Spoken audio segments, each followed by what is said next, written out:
ನೀವು ಯಾವುದೇ ಟೆಲಿಕಾಂ ಕಂಪನಿಯ ಸಿಮ್ ಕಾರ್ಡನ್ನು ಆಗಿರಲಿ ಬಳಸ್ತಾ ಇರ್ತೀರ. ಅದು ಜಿಯೋ ಆಗಿರಬಹುದು, ಏರ್ಟೆಲ್ ಆಗಿರಬಹುದು, ವೊಡಾಫೋನ್ ಯಾವುದಾದ್ರೂ ಇಟ್ಕೊಳ್ಳಿ. ಆದರೆ ಏಪ್ರಿಲಿಂದ ನಾನು ಹೇಳುವಂತಹ ನಂಬರ್ಗಳು ಕ್ಯಾನ್ಸಲ್ ಆಗ್ತವೆ. ಇದನ್ನು NPCI ಅವರೇನೇ ತೀರ್ಮಾನವನ್ನು ತಗೊಂಡಿರೋ ಅಂಥದ್ದು. ನ್ಯಾಷನಲ್ ಪೇಮೆಂಟ್ ಕಾರ್ಪೊರೇಷನ್ ಆಫ್ ಇಂಡಿಯಾದವರು ತೀರ್ಮಾನವನ್ನು ತಗೊಂಡಿರೋ ಅಂಥದ್ದು. ಅದು ಕೂಡ ಭಾರತ ಜನತೆಯ ಸುರಕ್ಷತೆಗಾಗಿನೇ ತಗೊಂಡಿರೋ ಅಂಥದ್ದು. ನೀವು ಇವಾಗ ಅವಶ್ಯಕತೆ ಇಲ್ಲ ಅಂತಂದರೂ ಕೂಡ ಈ ಒಂದು ಮಾಹಿತಿಯನ್ನು ತಿಳ್ಕೊಳ್ಳಿ. ಏಕೆ ಅಂತಂದರೆ ಆಲ್ರೆಡಿ ಈ ಒಂದು ತಪ್ಪನ್ನು ಮಾಡಿ ಸಿಕ್ಕಾಕೊಂಡಿರೋ ಅಂಥವರು ಕೂಡ ಇರ್ತೀರಾ, ಇಲ್ಲ ಮುಂದೆ ಕೂಡ ಮಾಡುವಂತಹ ಅವಶ್ಯಕತೆ ಬಂದರೂ ಕೂಡ ಬಂದಿರುತ್ತೆ. ಅದಕ್ಕೆ ಜಾಗೃತಿಯನ್ನು ಮೂಡಿಸಬೇಕು ಅನ್ನುವಂಥ ಉದ್ದೇಶದಿಂದ ಈ ಒಂದು ವಿಡಿಯೋವನ್ನು ಮಾಡ್ತಾ ಇರೋವಂಥದ್ದು. ಹಾಗಾಗಿ ಒಂದು ಲೈಕ್ ಮಾಡೋದನ್ನು ಮತ್ತು ಸಬ್ಸ್ಕ್ರೈಬ್ ಮಾಡ್ಕೊಳ್ಳೋದನ್ನು ಮರಿಬೇಡಿ. ಇವಾಗ ನೀವು ಮೊಬೈಲ್ ಬಳಸ್ತಾ ಇರ್ತೀರಾ ಅಂತಂದರೆ ಸಿಮ್ ಕಾರ್ಡ್ ಅಂತೂ ಇರುತ್ತೆ.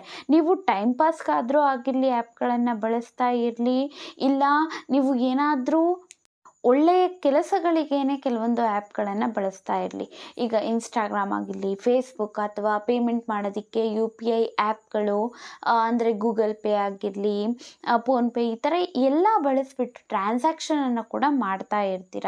ಈ ಒಟ್ಟಿನಲ್ಲಿ ಏನಾದರೂ ಮಾಡಿ ಫೋನ್ ನಂಬರ್ ಅನ್ನೋವಂಥದ್ದು ಇರಬೇಕು. ಇವಾಗ ನಾವು ಇನ್ಸ್ಟಾಗ್ರಾಮ್ ಆಗಿರಲಿ, ಫೇಸ್ಬುಕ್ ಇವೆಲ್ಲ ನಾವು ಇಮೇಲ್ ಮೂಲಕ, ಗೂಗಲ್ ಅಕೌಂಟ್ ಮೂಲಕ ನಾವು ಇರೋ ಅಂಥದ್ದು ಅಕೌಂಟ್ ಕ್ರಿಯೇಟ್ ಮಾಡಿರೋದು ಅಂತಂದರೆ ಅದನ್ನು ಕ್ರಿಯೇಟ್ ಮಾಡಬೇಕು ಅಂತಂದರೆ ಮೊಬೈಲ್ ನಂಬರ್ ಇರಬೇಕಲ್ವಾ. ಸೊ ಸಿಮ್ ಕಾರ್ಡ್ ನಂಬರ್ ಅನ್ನೋವಂಥದ್ದು ಇರಲೇಬೇಕು.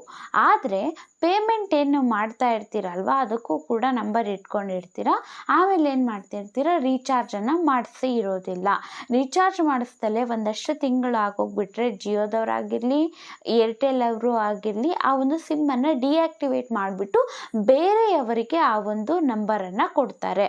ಅವರು ಏನು ಮಾಡ್ತಾರೆ, ತಪ್ಪು ಕೆಲಸಗಳಿಗೆ ಆ ಒಂದು ನಂಬರನ್ನು ಬಳಸ್ಕೊಳ್ತಾ ಇರ್ತಾರೆ. ಅಥವಾ ನಿಮ್ಮದೇ ಹೆಸರಿನಲ್ಲಿ ಎಲ್ಲಾದರೂ ಬಳಸ್ಕೊಳ್ಬಹುದು. ಈ ಥರ ಏನು ಬೇಕಾಗಿದ್ದರೂ ಮಾಡಬಹುದು ಈ ಒಂದು ನಿಮ್ಮ ಮೊದಲ ಬಳಸಿರುವಂತಹ ನಂಬರಿಂದ.